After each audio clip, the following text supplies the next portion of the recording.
Bonjour à tous. La commission électorale indépendante CEI a commencé à proclamer les résultats des législatives du 6 mars dernier. Résultats consécutifs à un scrutin sans violence majeure. La CEI est donc à la tâche depuis la fermeture des bureaux de vote pour la compilation et donc la proclamation des résultats. C'est ce que nous apprend Michel Digri. Circonscription 046, Trècheville commune. Dans quelques heures, tous les candidats aux législatives 2021 seront situés sur leur sort. La commission électorale indépendante procède depuis samedi nuit à la proclamation des résultats provisoires et ce, après un scrutin apaisé sur l'ensemble du territoire national. Jusqu'à notre départ, aux environs de 10 heures, le scrutin législatif se déroulait dans le calme dans la ville de Kwasi-Datekro. Les choses se déroulent comme prévu. Une affirmation confirmée par les observateurs et superviseurs électoraux. Dans la région du Hambol, le processus s'est bien déroulé sans incident.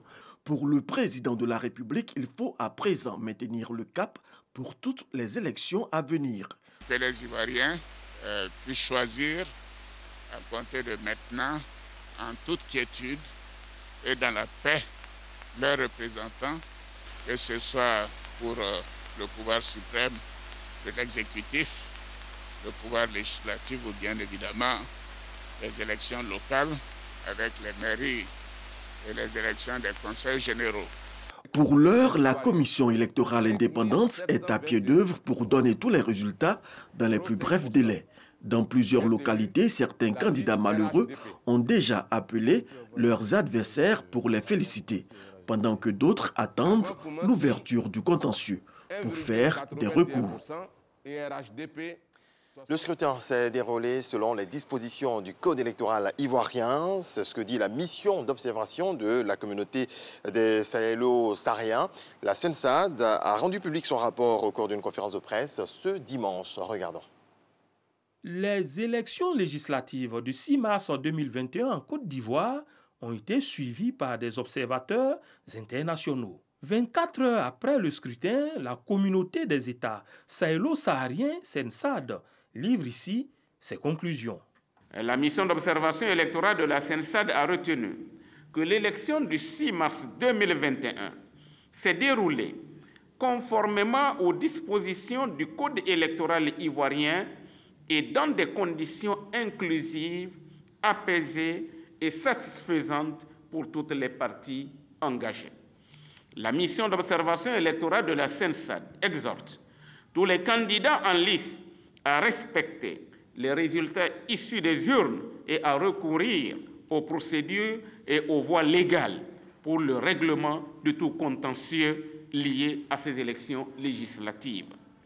La mission d'observation électorale de la CENSAD saisit cette occasion pour féliciter la Commission électorale indépendante CEI pour toutes les mesures prises en vue du bon déroulement du processus électoral. La mission renouvelle ses remerciements au président de la République, son Excellence M. Alassane Ouattara, et aux acteurs politiques ivoiriens qui ont rendu possible le climat de sérénité dans lequel s'est déroulé le scrutin. La mission d'observation électorale de la CENSAD salue également les autorités de régulation pour les efforts consentis afin d'assurer l'accès équitable des candidats des différentes circonscriptions aux médias d'État. La mutuelle sociale des agents de la radiodiffusion-télévision ivoirienne, Musarti, a convié ses membres à une assemblée générale. Le bilan et les perspectives ont été dégagés lors de cette rencontre. Suivant. Bilan positif pour l'exercice 2019. Les dirigeants de la Musarti se disent satisfaits du travail accompli. Parmi les points positifs, hormis l'assurance santé, on note l'acquisition d'une ambulance, d'un laboratoire d'analyse, l'organisation d'un arbre de Noël et d'un concours de cuisine. Autre motif de satisfaction, le fonctionnement de la Musarti qui a connu un changement avantageux pour les agents de la RTI. Tous les fonds étaient utilisés, on va le dire, pour l'aspect médical. Mais aujourd'hui, nous voyons que la Musarti essaie de diversifier donc, ses entrées d'argent. Nous nous réjouissons. En tout cas, nous repartons très satisfaits au niveau de Boaké de tout ce que nous avons entendu ici. Et nous disons bravo, félicitations au conseil d'administration de la Musarti.